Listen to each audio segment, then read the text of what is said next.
ও সোনামানিকেরা, ও নওজোয়ান তরুণেরা, ছেলেরা, বাচ্চারা, বাবুনেরা, একটু ভালো করে কথা বোঝার চেষ্টা করুন। আমার আপনার নবী দিন দুনিয়ার বাদশাহ হাবিবুল্লাহ নবী জনাবে মুহাম্মদুর রাসূলুল্লাহ সাল্লাল্লাহু আলাইহি ওয়াসাল্লাম আম্মা খাদিজাকে ডেকে বললেন, ও বাবাই প্রাণে বিবি খাদিজা, আমি রাসূলুল্লাহ ইসলামের দাওয়াত দিয়ে বাড়িতে সকাল সকাল ফিরলাম। ও বাবাই প্রাণে বিবি খাদিজা, আমি রাসূলুল্লাহ একটু আবার চাচা আবু জেহেলকে ইসলামের দাওয়াতটা দিয়ে আসি না। আল্লাহ নবী দিন দুনিয়ার বাদশাহ হাবিবুল্লাহ নবী জনাবে মুহাম্মদুর রাসূলুল্লাহ সাল্লাল্লাহু আলাইহি ওয়াসাল্লাম আম্মা খাদিজাকে যেইরা বললেন, আমাদের আম্মা উনি জবাব দিয়ে বললেন, ইয়া রাসূলুল্লাহ আপনার চাচার বাড়ি আপনি ইসলামের দাওয়াত নিয়ে যাবে, আপনার চাচা আপনার দাওয়াত মেনে নেবে না, আপনার উপরে আঘাত করবে, আপনার উপরে প্রহার করবে, আপনার উপরে কষ্ট দেবে। আম্মা খাদিজা রাসূলুল্লাহকে বললেন, ইয়া রাসূলুল্লাহ ইয়া হাবিবাল্লাহ, আপনার চাচার বাড়ি ইসলাম দাওয়াত নিয়ে যেতে হবে না। নবী বললেন, ও বিবি খাদিজা, আমি যদি দাওয়াতটা দিয়ে না যাই কিয়ামতে মাঠে ময়দানে মাশরে আমার চাচা আল্লাহর কাছে আমার দায়ী করে ফেলবে। ও আমার প্রাণের বিবি খাদিজা, আমি একটু ইসলামের দাওয়াতটা দিয়ে আসি না। আল্লাহ নবী যেই না বিবিকে বললে, বিবির ঘর থেকে গুটি গুটি পায়ে বিশ্ব নবী আবার চাচার বাড়ি থেকে রওনা দিয়ে দিলেন। ও সোনামানিকেরা, আমি আপনাদের কাছে জানতে চাই, আমি বড় নামাজি, আমি বড় ইবাদত করি, আমি আমার মতো ছুটে ছুটে মসজিদে যাই, আমি একা একা মনে করি আমি নামাজ পড়ি, আমি দান খয়রাত করি, রোজা রাখি, আমি সাদকা করি, আমি মানুষের খাবার দাবার দিই, আমি আল্লাহর জান্নাতে যাব। ও মুমিন মনে রেখো, তুমি একা যে সব কিছু করো, তোমার ভিতরে খারাপি বলে কিছু না। ও সোনামানিকেরা, তুমি তারপরে আল্লাহর জান্নাতে যাওয়া তোমার জন্য সহজ হবে না।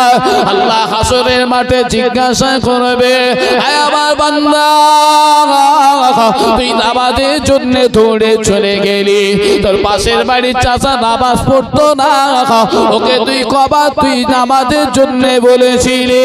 আল্লাহ নবী আমার চাচার বাড়ি চলে গেল ইসলামের দাওয়াত নিয়ে।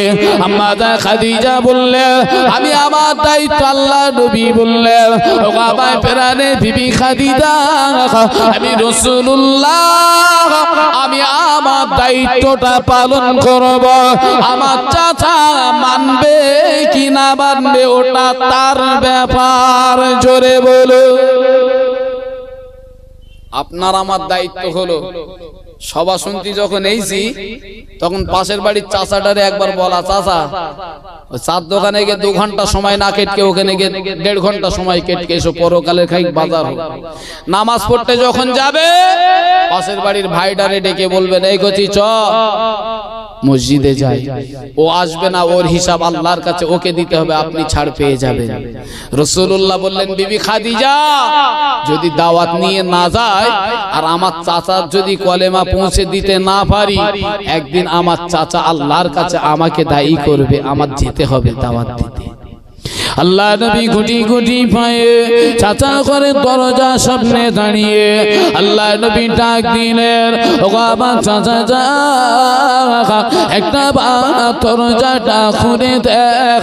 আল্লাহ নবীর গলার আওয়াজটা শুনতে পেয়ে, বিশ্ব নবীর আওয়াজটা শুনতে পেয়ে আবু জেহেল ঘরের ভিতর থেকে রাসূলুল্লাহর আওয়াজ পেয়ে বললেন, এত সুন্দর আওয়াজ, এত মধুর আওয়াজ, গোটা মক্কার জমিনে আমাকে কে ডাকবে আমার এতিম ভাতিজা মুহাম্মদ ছাড়া। জোরে বলো। এত সুন্দর আওয়াজ আর এত মধুর আওয়াজ, গোটা মক্কায় কেউ আমারে ডাকবে না, ডাকতে যদি হয় সেই আমার এতিম ভাতিজা মুহাম্মদ ছাড়া আর কেউ নয়। একবার জোরে বলে। ভাই প্রশ্ন আপনাদের কাছে, বেঈমান আবু জেহেল রাসূলুল্লাহর আওয়াজ পেয়ে বললেন, এত সুন্দর আওয়াজ, এত মধুর আওয়াজ গোটা মক্কায় কেউ ডাকতে পারবে না আমার এতিম ভাতিজা মুহাম্মদ ছাড়া। আপনাদের কাছে আমি জানতে চাই, মসজিদে যে আযান হয়, গ্রামে গ্রামে মসজিদে আযান হয় না বাপ? আচ্ছা, ওর মতন বাজে আওয়াজ এই দুনিয়ায় আর দ্বিতীয় একটা আছে? কথা বলেন। মসজিদে যে আযান হয় ওর মতন বাজে আওয়াজ দুনিয়ায় আর একটা আছে? কথা বুঝলি? বাজে না? ভালো। তাহলে ভালোর প্রমাণ আপনি দেন আর বাজের প্রমাণ আমি দিয়ে দিই। দেখবেন চাষিরা যারা চাষ করে, লোকের মাঠে যারা জন্মজুরি খাটে, জোহরের আযান দিলে ও জমি মালিককে ডেকে বলে, চাচা আমার ছুটির টাইম হয়ে গেছে। ও বাড়ি এসে ও বলিনি যে আযান হয়েছে মসজিদে যেতে হবে, চাচা ছুটি দাও। ও বললো চাচা আযান হয়ে ছুটি দাও, চাচা ছুটি দিয়েছে। ও বাড়ি এসে হাঁসের মতন গিলেছে, আরামের বিছানায় শুয়েছে। সকিনার মারে ডেকে দেয়, সকিনা মা আসরে আযান দিলে ডেকে দিস। তাহলে কেন? বলে বাজার যাচ্ছি। আসরে আযান দিয়েছে, সকিনার মা সকিনার বাপেরে ডেকে দিয়েছে, ও বাজারে চলে যাচ্ছে। সকিনার মা জিজ্ঞেস করতে, দেখো বাড়ি আসবা কখন? বলতে কেন এশার আযান দিলি? আচ্ছা ভাই, এর ভিতর নামাজ কালাম পেয়েছেন কিছু? মানে আওয়াজ এত বাজে, আসরের আযান দিলি সব আযানের আওয়াজ শুনে শয়তান পালায় দেয়। এখন মানুষও শয়তানের চেয়েও বড় শয়তান। আসরের আযান দিলি বউডারে বলতে ডেকে দিস বাজারে যাইতে হবে। লজ্জা, জাতির লজ্জা। নামাজ কি জিনিস? আযানটাকে নিয়ে এরা ঘড়ির ন্যায় ব্যবহার করা শুরু করেছি আমরা। নামাজের জন্য ব্যবহার হয় না। আল্লাহ নবী আবু জেহেল করে দরজার কাছে ডাক দিল। রাসূলুল্লাহর আওয়াজ পেয়ে আবু জেহেল বললেন, এত সুন্দর আওয়াজ, এত মধুর আওয়াজ গোটা মক্কা জমিনে আমায় কেউ ডাকবে না। এই আওয়াজ আমার এতিম ভাতিজা মুহাম্মদ ছাড়া অন্য কারো নয়। ওগো সোনার বাড়ি কি রাখা, আল্লাহ নবী আবু জেহেল করে দরজার কাছে দাঁড়িয়ে আছে। আবু জেহেল গুটি গুটি গুটি গুটি পায়ে ঘরের দরজা খানা চাইনা খুলে দিল। আল্লাহ নবীর নূরের জ্যোতিতে আবু জেহেলের ঘরটা আবার আল্লাহ আলোয় আলোকিত করে দিল। জোরে বলো। আবু জেহেল গুটি গুটি গুটি গুটি পায়ে আল্লাহ নবীর সামনে এসে দাঁড়িয়ে যায়। নবীকে বললে, ও বাবা মুহাম্মদ, এত রাত্রে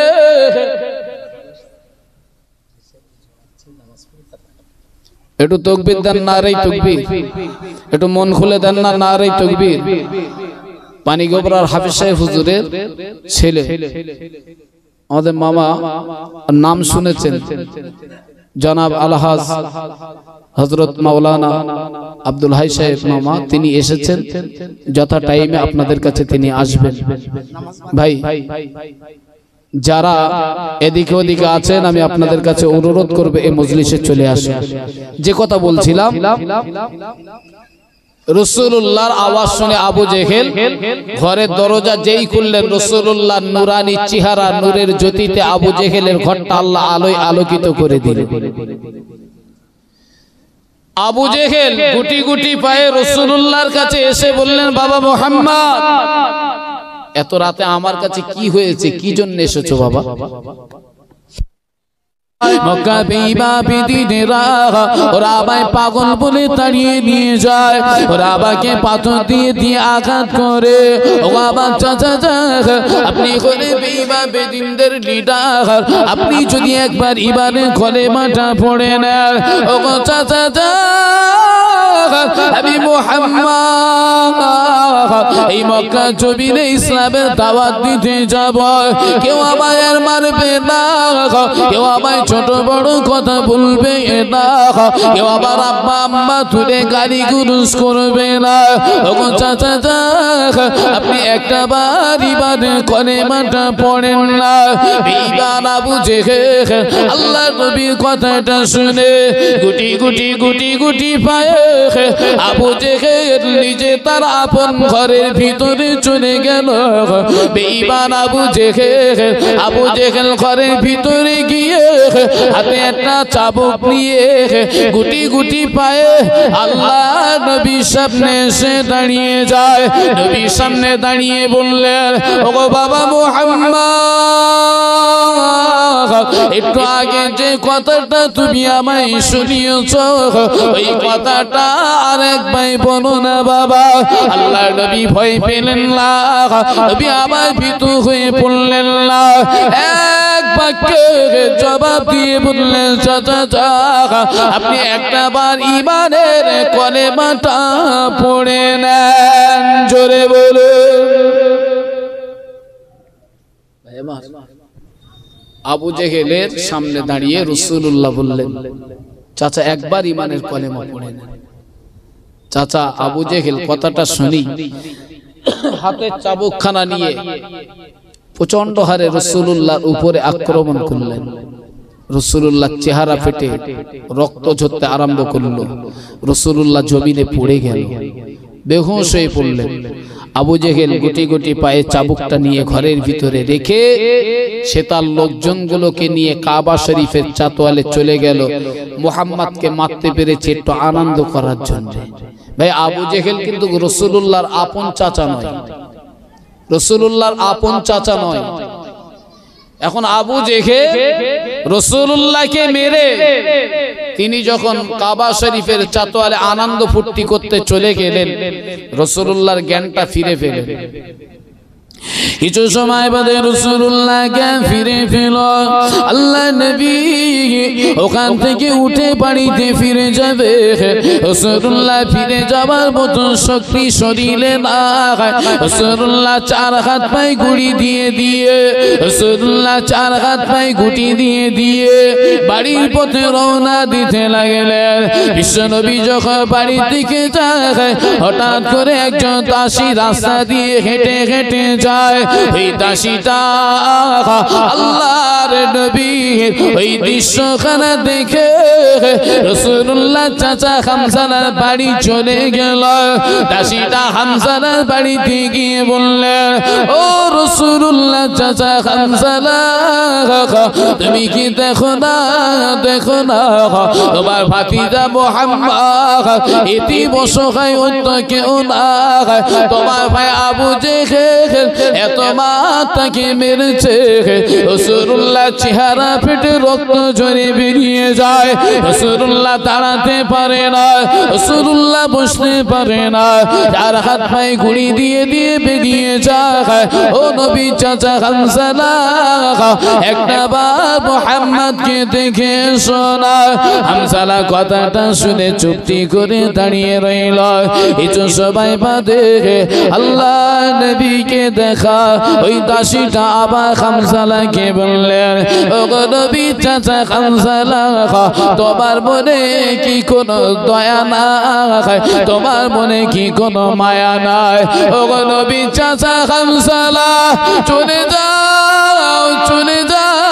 চলে যাও মুহাম্মাদের আব্বা নাই মুহাম্মাদ তোমার নাই ওকে তো আহা বলবার মতো কেউ নাই ও নবী চাচা হামজা তুমি যদি একবার বিশ্ব নবীর সামনে দাঁড়িয়ে যাও মুহাম্মাদের সব কষ্ট ভুলে যাবে হামজা কথাটা শুনে মনটা একটু মলিন হলো হামজা দাসীর কথা শুনে গুটি গুটি গুটি গুটি পায়ে নিজের ঘরের ভিতরে চলে গেল। হামজালা ঘরের ভিতরে গিয়ে হাতে একখানা চাবুক নিয়ে দাসীটার কাছে চলে এসে বললেন, দাসী বলো না, ও দাসী বলো না, আমার ভাই আবু জেহেল এই সময় বর্তমানে কোথায় কোন জায়গাতে অবস্থান করে। দাসীটা জানিয়ে দিয়ে বললে, বাবা মুহাম্মদ, ও নবী চাচা হামজালা, চলে যাও চলে যাও, তোমার ভাই আবু জেহেল এখন কাবা শরীফে চাতরে আনন্দ ফুর্তি করে গো। আল্লাহ নবী চাচা হামজালা হাতে চাবুকখানা নিয়ে ছুটে ছুটে মদিনা ছুটে ছুটে কাবা শরীফের দিকে রওনা দিতে লাগলেন। আবু জেহেল দূর থেকে দেখতে পায় আমার ভাই রাস্তা দিয়ে হেঁটে হেঁটে আসে। হামজালাকে লক্ষ্য করে দেখে বললেন, ও আমার সঙ্গীরা, মাজা দিয়ে রাস্তা পাকা করে দাও, আমার ভাই আসছে, আমার ভাইকে আমার কাছে আসতে দাও। আবু জেহেল জানে না আমার ভাতিজার প্রতিশোধ নিতে আসে। ও সোনার মানিকেরা, আল্লাহ নবী চাচা হামজালা মাথায় রাস্তা যেই না হয়ে গেল, ছুটে ছুটে আবু জেহেলের কলার ধরে বাইরে বার করে নিল। হামজালার হাতের চাবুক দিয়ে আবু জেহেলের এত আঘাত সেদিন করেছিল, আবু জেহেলের শরীরে চামড়া হামজালার চাবুকের গায়ে জড়িয়ে গেল। ও সোনার মানিকেরা, হামজালার গায়ে হামজালার চাবুকে চামড়া যখন জড়িয়ে গেল, হামজালা আবু জেহেলকে ছেড়ে দিয়ে সরিয়ে দিয়ে গুটি গুটি পায়ে আল্লাহ নবী ঘরের দরজার কাছে এসে দাঁড়িয়ে যায়। আল্লাহ নবী দরজার কাছে এসে ডাক দিয়ে বললে, বাবা মুহাম্মদ, একবার দরজা খুলে দাও বাবা। আল্লাহ নবী ঘরের ভিতরে নাই। নবী আবার গুটি গুটি পায়ে ঘরে আসার পরে আম্মা জান খাদিজা রাদিয়াল্লাহু তাআলা আনহা আল্লাহ নবীকে ঘরের ভিতরে ঢুকিয়ে নিয়ে গরম পানি দিয়ে পরিষ্কার কাপড় দিয়ে রাসূলুল্লাহর চেহারাটা মুছিয়ে দেয়। আল্লাহ নবী আম্মা জান খাদিজার কাছে বসে বসে কাঁদেন আর বলে, বিবি খাদিজা, ও আমার বিবি খাদিজা, আমি রাসূলুল্লাহ হাজার কষ্ট, হাজার ব্যথা, হাজার বেদনা পাওয়ার পরে আমি যদি একটা বার আমি আমার আম্মাকে পেয়ে যেতাম, আমি রাসূলুল্লাহ আমার মায়ের মুখের দিকে তাকিয়ে আমার কলিজা জ্বালাটা হালকা করে নিতাম। জোরে বলুন। রাসূলুল্লাহ বললেন, বিবি খাদিজা,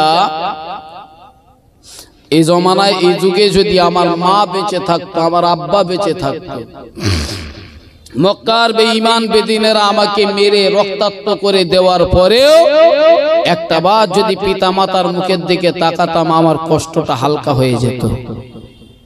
আর আমরা তার উল্টো বিপরীত। ভাই, আলোচনা যার করছি তিনি না হলে গোটা দুনিয়া হতো না, তিনি সৃষ্টি না হলে গোটা দুনিয়া সৃষ্টি হতো না, তার কথা বলছি।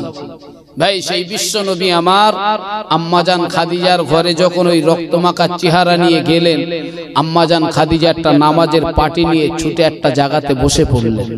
নবী বললেন, বিবি খাদিজা, নামাজের পার্টিতে কেন বসেছো গো? আম্মাজান খাদিজা বললেন, ইয়া রাসূলুল্লাহ, আপনাকে যারা মেরেছে আমি খাদিজা আমার শরীরে এক ফোঁটা রক্ত থাকাকালীন তাদেরকে ছেড়ে দেব না, আমি তাদেরকে বদদুয়া করে দেব।